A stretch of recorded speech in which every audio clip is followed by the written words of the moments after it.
Hey, Kyle, Leon, and John Barban here today with some advanced fat loss tips and tricks for all the ladies at home that would like to accelerate their fat loss results. Because truth be told, women have a lot more difficult time losing weight, and it's just a genetic truth. It's evolution. It's something that we can't avoid, but there are some things we can do to actually speed up a female metabolism that a lot of people do not talk about. The fitness information out there does not talk about, because it's relatively new research. Correct, John? Yeah. One of the major differences is women's hormones tend to fluctuate much higher and much lower than guys. And specifically when a woman's dieting, her number one fat burning hormone crashes a lot faster than a guy's.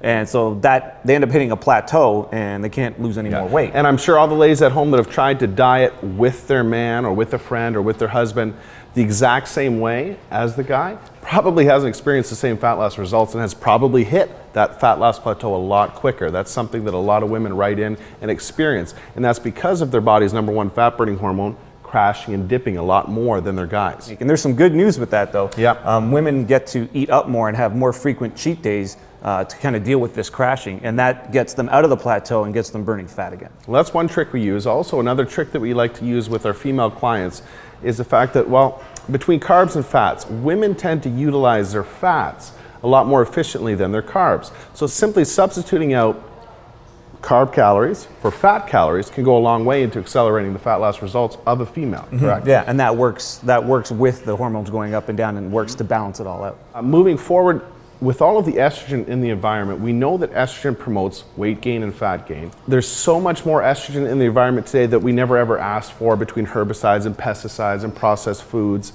We have to do what we can to avoid, guys and girls, but specifically women, we don't want their estrogen levels any higher than they have to be at this point. And so one of the things you can do there is remove any extra estrogen promoting foods from your diet that don't need to be there. And one of the major ones is soy, and soy shows up all different ways, like edamame, tofu, even soy proteins. Your Starbucks, your soy lattes, it just goes on. Yeah, it's an option that keeps showing up, and you just don't need that with all the extra estrogen that you can't get rid of that's coming in from the environment. So one simple thing you can do is substitute those forms of soy out for other things like whey protein or different protein sources. That's a very, very easy fix. Eliminating some of these estrogen promoting foods from the diet can go a long way into just accelerating the fat loss results by itself, period. Yep. I think those are some cool little nutrition tips that a lot of viewers at home probably aren't really aware of. And I know that there's some training stuff that we should talk about as well. Do you want to do that? Yeah, for sure.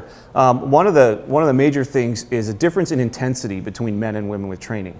Women seem to do better with moderate training levels, both with their weight training and their cardio. So guys, on the other hand, can go much more intense with training, but then can go much lower intensity with cardios. So it's sort of like guys go to the extremes, but women tend to work better and burn more fat when they stay in the moderate intensities for both their weight training and their cardio. What about length of a workout? Is there any genetic difference that we found to be more beneficial for a female trying to lose fat compared to a man? Or is it more just the intensity? I think the intensity is most important. Now that intensity works in itself into the length of the workout, but women can actually train longer than men if they want to, but it's the intensity that's more important. Okay, gotcha. Moving forward, we know that there's some exercises that women just do not need to do. They just don't need to do them. They're probably the least favorable exercise for fat loss anyway. Yeah, and well, I think, number one is the Olympic lifts. I see a lot of trainers nowadays training people in the Olympic lifts, things like a clean and jerk, a push press overhead, really ballistic stuff that ends up building up the trapezius, like creates a thick neck look and like big, they don't need to be doing big shoulders. They don't need to they don't need to be doing deadlifts. I don't recommend deadlifts for them. Olympic lifts, shrugs.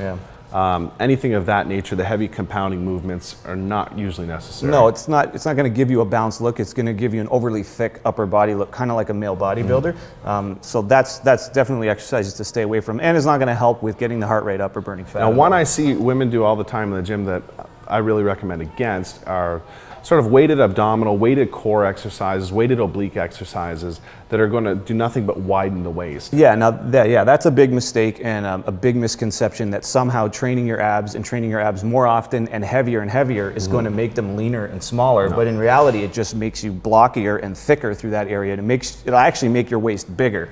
So what we recommend, a tip, is to do whole body exercises that train your upper body, your lower body, and your core all at the same time and all in balance, and that will keep your ab area tight and your waist area tight instead of thickening it up.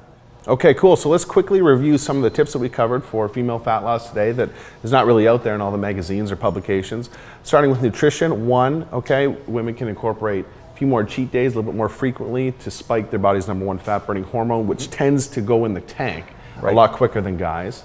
Number two, substitute some of your carbohydrate calories out for and put in fat calories. That's a big one. That'll help balance your hormones and you'll be more efficient at burning fat that way. And thirdly, it's a good idea to avoid any more estrogen promoting foods and compounds that aren't really necessary. We get enough of it in the environment as it is. Estrogen makes fat loss more difficult. Soy-based foods, soy-based proteins, soy lattes, edamame. Limit that stuff could probably help you guys out a long way. And then for the exercise tips, number one, stay away from the Olympic lifts, shrugs, deadlifts, and high pulls, those sort of things that'll give you kind of a thick neck and upper body look. Number two, exercise intensity. You can be moderate with your weights and moderate with your cardio instead of on the extremes. And number three, stay away from weighted core exercises that'll just make your waist thicker and blockier. Very cool. I hope that that helped all the ladies out at home. And for any further fat loss information and ways to enhance and boost the female metabolism, definitely check out venusfactorfatloss.com.